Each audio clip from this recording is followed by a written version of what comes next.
Welcome back to the House of Faith and Fashion. I'm your host, Toby Rubenstein, author of the best-selling book series, The House of Faith and Fashion. Today's visit is filled with fashion inspiration and information from the fashion insiders themselves. But let's get straight to the money with branding and licensing expert, the man behind the brands. I'm honored to have the world's leading celebrity fashion and lifestyle branding expert, $6 billion man and CEO of Celebrity Lifestyle Brands Incorporated, and my friend, Bernt Ullmann. Welcome to the House of Faith and Fashion, Bernt. Hey, Toby. Thank you so much for having me. Such a pleasure. Listen, I've known you for like too long. It's amazing how long the industry has been going on with really powerful brands. But I've known you for like 20 years, and I continue to be impressed by your branding expertise. And, I always call you when there's a hot thing on the market. So how do you help companies scale up and increase their revenues by millions in this idea of licensing? Yeah, so firstly, thank you for having me on. This is so great. And yes, can you believe it's 20 years? That's crazy. Yes. Crazy. Anyway, it felt like yesterday. I know. But anyway, yeah. So what do we do? No one situation is exactly the same. However, there are certain principles that are always very, very similar.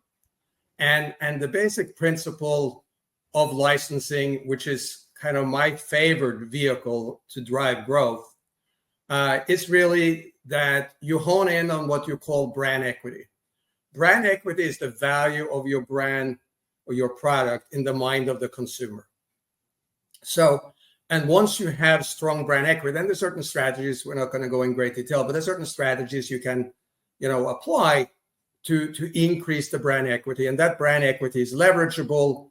And typically what we do when we start a project, just very high level and fast, we go in and we look at the brand and take us, we define what we call brand DNA. And as an example, for instance, you may remember Coogee. It was once upon a time an expensive sweater. So when we did that, we acquired Coogee back in the FUBU days. And what we did is we said, hey, this brand is ultimately about color and movement. We captured that. We then launched a streetwear collection that incorporated the color and movement and otherwise translated that into a new marketplace. So brand DNA.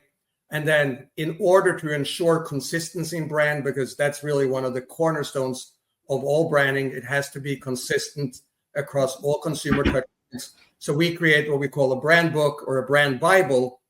And the brand book or brand Bible sets out the guidelines for how you treat the brand. And we do that because the brand book goes to every single stakeholder, whether it is a retailer, a manufacturer, a licensee, and they all have the same guidelines. And it shows the logo and the colors and the usage and the placement and the history of the brand. And we deploy kind of all of those efforts simultaneously. And that's one of the ways, so certainly the beginning place to start accelerating and driving growth. You're highly sought after a celebrity brand expert. You work with Jennifer Lopez, Nicki Minaj. You're going to have to name more people because I can't keep track of you. How do you attribute your success in the industry for, you've got legs, let's put it that way. Yeah, so no, I appreciate that. And yes, a few more names. So Nicki Minaj, as you said, Adam Levine, Jennifer Lopez, Mark Anthony, Rolling Stones, Steven Tyler, American Idol, Catherine Zeta-Jones, Bethany Frankel. I mean, the list is very, very long. And quite frankly, I think the people that get the most credit are actually the people that I worked with, because it's important to know and understand that nothing ever happens just by yourself in a vacuum. You're always stronger when you're part of a team. And I've had the great fortune to be on a number of great teams. So whether it was, as I said already, the Donna Karan, that was a great place to learn and expand my Rolodex, onto FUBU with Damon John, and the rest of the founders. That was also amazing. And, a lot of artists We signed LL Cool J as a brand ambassador. I did the deal, and we just had a big boxing match here, brouhaha, with Mike Tyson and Jake Paul. You were part of that? Were you part of that? I wasn't so much part of that. However, I was going to say, back in the day, I brought Lennox Lewis, who was the undisputed heavyweight champion of the world. I brought him to FUBU, and he fought throughout his entire pro career with FUBU on his trunks, on his cornerman jackets. So all of that stuff was really cool, and it became very organic and synergistic. And when you do all of that, and then you go on, it kind of builds on itself. So after FUBU, I went to Fat Fashions, which was founded by Russell Simmons, Worley Simmons. Brands are Fat Farm and Baby Fat. We had tremendous success. We kind of ultimately changed the operating model into all licensing, became very, very profitable. The mother company had an exit, and I partnered up with Tommy Hilfiger, his brother Andy, and a third partner, Joe LeMaster, and we created a company called Star Branding. The premise being that stars can be brands. Right. And when you start leveraging the relationship of being next to a Damon and LL Cool J and that relationship, and then Russell Simmons, Kimora Lee Simmons, that relationship, and now you add a Tommy Hilfiger with his tremendous success. That's kind of what all feeds into creating the perception. And it's one of those things, success begets success. So when you're being affiliated with that many successful people, I've been fortunate enough to be part of a lot of very big, highly successful brand launches. It leads to the next thing. And at this stage of my career, I'm lucky enough that it's become a little more of a, for lack of a better term, and knock on wood, foregone conclusion. People really, when I'm involved, people step up and come on board. So it's been pretty amazing. Well, you're not the $6 billion man for nothing. All those names that you just dropped, like no big deal, is like, I don't know, everyone in the audience has to like literally digest all these big things. But I had met you when you were at Fat Farm. So that's where I was first introduced to you, when you were there, and that was a tremendous success. And of course, Baby Fat was also another tremendous success. And all these things are very nostalgic, even though they're having their day again. Yes. But tell me, how does one qualify to get your attention in branding? There's the best way of saying it. Like, hello, hi, I'm here. How do I get to you? The big guy. So, well, I appreciate that. So, listen, I try to entertain every single conversation because I really come from kind of like borrowing from, the lottery here. Like, hey, you never know. I really try very hard not to judge any type of, packages on the wrapping paper or a book by the cover and all of that. Having said that, at this stage, of my career in the game, there's kind of opportunity cost involved. So if you are not capitalized, if you just have a great idea, that's lovely. I wish you the very, very best. However, there are a lot of great ideas, and I do not get involved in situations that have no funding at all. But shy of that, there isn't any kind of rule of thumb because it's still an art and a science. Yes. And the art piece is in fashion for me. I need to understand it. I need to see it. Right. And if I feel it and if I can sense that there is some type of future play, many things happen before they have really emerged. That's kind of when the real value creation happens. Ian also ran, yes, it's nice and you can do that. And for every, McDonald's, there's a Burger King, and for Coca-Cola, there's a PepsiCo, and there are a lot of successful stories. But the true value creation that I have found is when you're early and you identify an early trend, whether that being the emergence of the urban shopper or what happened with our Jennifer Lopez and Mark Anthony deal, which is actually billed as the largest celebrity deal ever done, valued $3.5 billion. Oh, can you like wait, roll back. Just say that. Explain that deal. Because, Jennifer Lopez, Mark Anthony, I mean, so what if they're not married? They still make billions of dollars together. I mean, that's the perfect relationship, Bernt. I mean, when you think about it. But don't be married. Just build a company together. Well, I can do one better. They were married. And okay. And we built the launch as the his and her collection. So without getting too far into people's personal businesses, I mean, this is well known. So we had built everything. It was all done. And within 30 days of going live, that's when they decided they were done being married. So it was a little bit of, say, hectic days right there before the launch. But be that as it may, yeah. So that deal was actually an amazing deal. And what I was about to say is, it wasn't that we were also genius. And certainly, if anyone deserves credit, I would say Tommy above all else. Tommy Hilfiger, tremendous read on pop culture. And really what this was, it was the emergence of another shopper demographic. It was the Latin shopper. And we basically went into a Kohl's and noticed that the vast kind of majority of their shoppers in the store was of Hispanic descent. And then we looked at the brand selections, and there wasn't one single brand back in, at that time that authentically spoke to this shopper. So we simply went to their management and said, how do you sleep at night? Aren't you terrified that this shopper is going to wake up one day and say, you're taking us for granted? You don't have anything that's authentic to us. Now we're gone. And that's how we ended up doing that deal, which ended up becoming really a global lifestyle deal, all products across every category, in every door, in what's called a DTR, direct to retail deal with Kohl's. Well, I have to tell you a little bit of a history. I had an urban brand, Cheddar, at the time. That was the first female-owned brand to go straight to mass market at Kmart. Yeah. I got caught up in now we'll say it because it's, she has her own Netflix thing. I got caught up in the Martha Stewart disaster.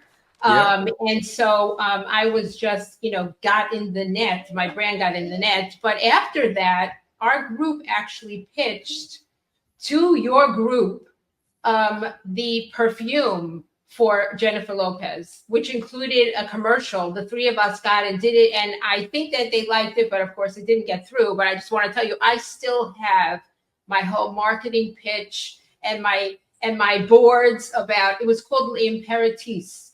That was the name of the perfume. And the bottle was shaped like Jennifer Lopez. It was gorgeous. One day I'm going to have to show it to you. But, I got rejected, but it was a good rejection because it really was like, okay, at least I qualified enough to do the pitch.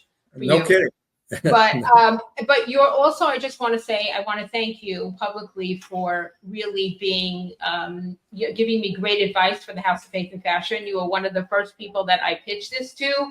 You're in my second book. You have an essay in there about branding and how important branding is in everything, not just in a label, but in actually yourself, how you brand yourself. So I'm really excited that we have this conversation, but I have got my rapid fire questions for you that I'm ready to hear your answers. So you ready? I'm ready. How much faith do you need to be in business? Oh my goodness. You need a ton of faith. And, the reality is everybody's different. In my case, I actually, I have faith in God. I pray to God. I also have faith in myself, but you certainly need to have one or the other, or ideally both. Good. Do you think that your talents are God-given? So I think we are God-given. So everybody, I think, have talents that are God-given, but I also believe that God helps the ones that help themselves. So you can guarantee the efforts, maybe not the results, but if you don't apply the efforts, you shouldn't expect great results. Okay, please describe how a person should dress in a house of worship. Respectfully. So demure, in my opinion. Demure? Demure, yes. Okay, good one. Mindful, demure, respectful. Mindful, demure. I had an episode on that. If you could design a prayer for the world today, or you can license out the brand of a prayer, what would that prayer look like? So I'm not going to be as bold as to try to solve, a prayer for the world. I'm going to just share what I do. And what I do, I always pray for health, wealth, and total happiness. And the total happiness in the context of I don't pray for one without the other, meaning you get wealth, but you don't have your health. You ended up sacrificing your health. That's no good. So health, wealth, total happiness. And then I always say, let go and let God. That's a good one, Bernt. This has been an amazing visit so far, but I'm hoping you stay and give me your expert input on my hallelujah fashion moment, which is my way of predicting the trends. And so I know that you will appreciate this, but my today's hallelujah moment it's always brought to you by Fashion Week Online, but there's been a wicked takeover, and it's time to channel your inner good girl, bad girl, or both with the highly anticipated movie Wicked. Now, I don't know. Right now, there's a lot of collaborations on. There's Sophia Webster, and there's Aldo, and there's makeup lines. There's so many things, and the movie has great anticipation, and I'm really very excited about it. But friends, I don't know. Is it going to be the new Barbie? Did Barbie saturate the pink out of all of us, and we don't even want to see pink anymore? So are we going to concentrate more on the green? But what do you think, Bernt? What do you think about this wicked takeover that everyone's talking about? So I think it's real, and I think it will have a moment. We're definitely set for a fashion moment. Okay. I think pink and green is very kind of country club chic. Yeah. So I can see it have a lot of legs. But having said that, I'm seeing it actually everywhere. So there is a whole, additional aspect that was a little unexpected to me, but I'm seeing it in Lego. I'm seeing in Monopoly. In addition to, as you said already, Ulta, I think, is in on it. I think Walmart is in on it. Everyone's in on it. As a collection. So it is inconceivable that this is not happening. But I think like any one of these fashion moments, it's a moment. Yes. And you blink and the moment is over. Okay, so get your pink and green out, because it's going to be a wicked moment, right? That's my opinion. I got it. So thank you for visiting me so far, but I've got two final questions for you. What are some signs that a brand will ultimately lead to wealth? Yeah. A sign that you got it. So not necessarily so much a sign, but I think, brands are, should we say, design symbols. A brand is something that sets your product or service apart from the competition in the mind of the consumer. So certainly you need to have that. There are a lot of products out there. And if you just have a product, and it can be a good product, but if you just have a product and you don't have a brand, if you haven't invested the time and effort into making it stand out, you are left to compete on only one thing, and that is price. Because if you just have a product, now you're comparable to other products and you're competing on price. And I like to say that if you are in an unbranded business, you really will find yourself in a debt spiral race to the bottom, because there's always someone willing to work on lower prices, lower margins. So it's a very unhealthy place to be. So step one is your product needs to be in the context of having a brand. Mm-hmm. Secondarily, once you have a brand, there's a lot you can do to accelerate it. One of, or a couple of my kind of favorite tools are, number one, celebrity affiliation. You put a celebrity with a brand, and it has to be authentic. It has to be credible. It has to be aspirational. The consumers are very smart and very informed. But if you do that piece right, you gain two things with that celebrity collaboration. You get eyeballs, because the right celebrities literally have millions upon millions of followers. And remarkably, you gain trust, because the fans actually trust their favorite celebrities. And as we always say, actually, Carlos Santana was the one that told me this first. It's like trust leads to thrust. So once you have that trust, you get the thrust, and that trust is the consumer going out and buying your product. Wow. So the celebrity piece is very important and very viable. And the other pieces, as we talked about, licensing, where you now have a brand, and your brand has brand equity. It's leverageable into licensing deals where you get what we call best-in-class operators, so best-in-class manufacturers that now rent your brand and pay you a fee. They're really good at making their products, but in their case, they don't have a well-known brand name. They are left to just compete on price. So now they're renting your brand, they're licensing your brand, they're paying you a royalty, and then it allows them to do better business, longer margins, better price points, better connection with the consumer, and it allows you to grow really, really fast because you don't sign only one, you sign 10 licensees. Right. And now you have this, every single one of these best-in-class engines building your brand and your business. That's how you achieve acceleration. Wow. So when it comes to branding, why is IP monetization important? So IP monetization simply means IP is intellectual property. So it's just the different ways that you monetize your intellectual property. And your intellectual property is typically trademarks. Trademarks are copyrights. So what you want to do, you don't want to go to market, spend a ton of time, effort, money on building something and not have it protected. So you always want to file trademarks to protect what you have created, the brand name, so someone can't come down the line and challenge you and possibly take it away. So you have the trademark, that's your intellectual property, and then the strategies we talked about, that's how you monetize your IP. Lastly, Bernt, how could somebody find you, lucky enough to find you? Well, so I can be found online, obviously, a few different ways, berntullmann.com. You know, my name is a peculiar Norwegian name, 2 L's, 2 N's in Ullmann, and the Bernt is with an E, but berntullmann.com. I also have actually building a business with my son, a little bit of a father-son family business at ullmannmiami.com. And the easiest way to reach me is simply just send me an email. I read all of my emails, and that's my full name, berntullmann@gmail.com.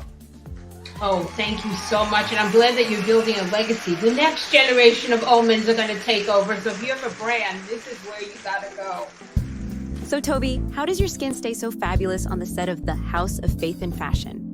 I finished filming season 2 premiere of The House of Faith and Fashion for Connect Network TV. And I have to tell you, I wouldn't have this kind of skin for all the stuff that I've been through without Gleam.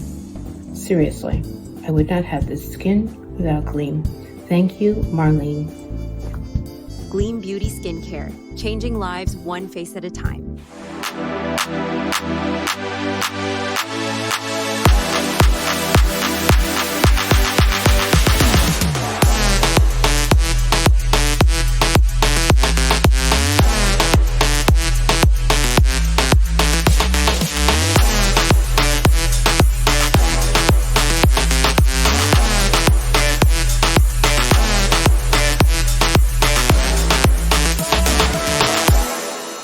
Nicole Miller, the fashion designer.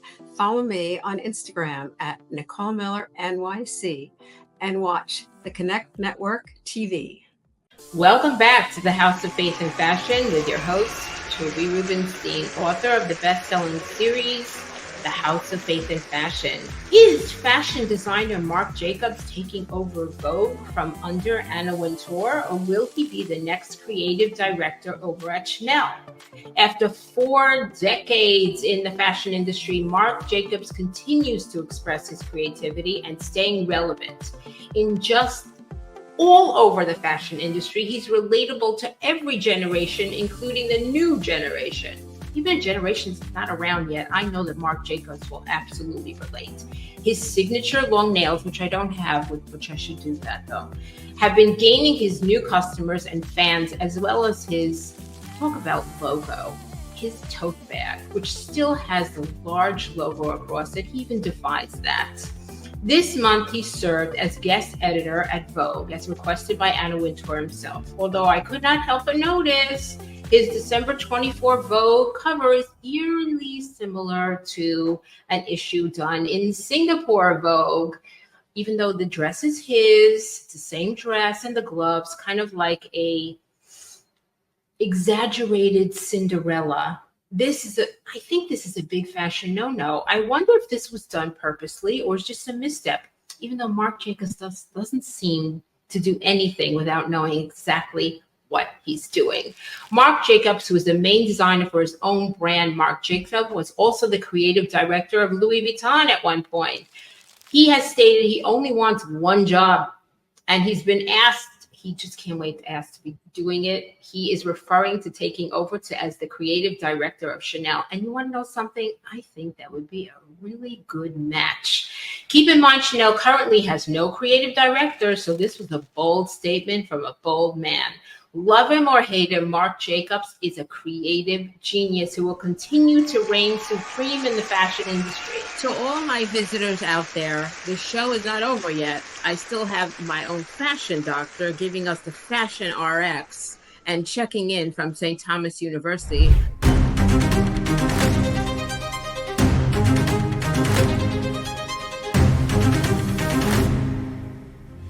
Studying abroad is a key part of this journey, turning education into an adventure that goes beyond the classroom. Research shows that studying abroad helps students build intercultural competence, a must-have skill that employers value. So I was a sports administration major before even starting the fashion program. I went on the trip being the only non-fashion minor major, but then it transitioned when the opportunity presented itself to go on the trip, and then from there I discovered a new love for fashion. So that was my first time leaving the country, which like is kind of like awakening, being somewhere you've never been before at all. Being over there was like talking to people that I had no like correlation with. Like I'm in an entirely new world, so it kind of took that to another level. I didn't realize what went into fashion at the time. Like being involved in sports my whole life, I only saw things a certain way. I didn't know that there was just so many other factors into fashion, and that's what the trip really opened up my eyes up to. That made me want to like go and like do something specific now. It like sparked that I want to possibly like get my tailoring license, but it'd be like cool to do it somewhere like London. It's worth the risk. It is scary to go in a country where you know nothing about, but you gain so much more than you think you would. Studying abroad isn't just about academics. It's a life-changing experience. It opens a world of new insights and skills that last a lifetime. Stay tuned with us each week with me, Dr. Rzyczki, as I share how fashion, education, and faith are all integrated at St. Thomas University as part of the style prescription. Let fashion be your canvas and faith be your guide. God bless, and go Bobcats. What's going on? It's Mel Maxey, the custom couture king, loving that fashion. Check this out. You are now watching Connect Network TV. Stay tuned. That is all the time we have for today. Thank you to Bernt Ullmann for that $6 billion masterclass, and we got it all for free. And also, my visitors viewing out there, see you next time on the House of Faith and Fashion.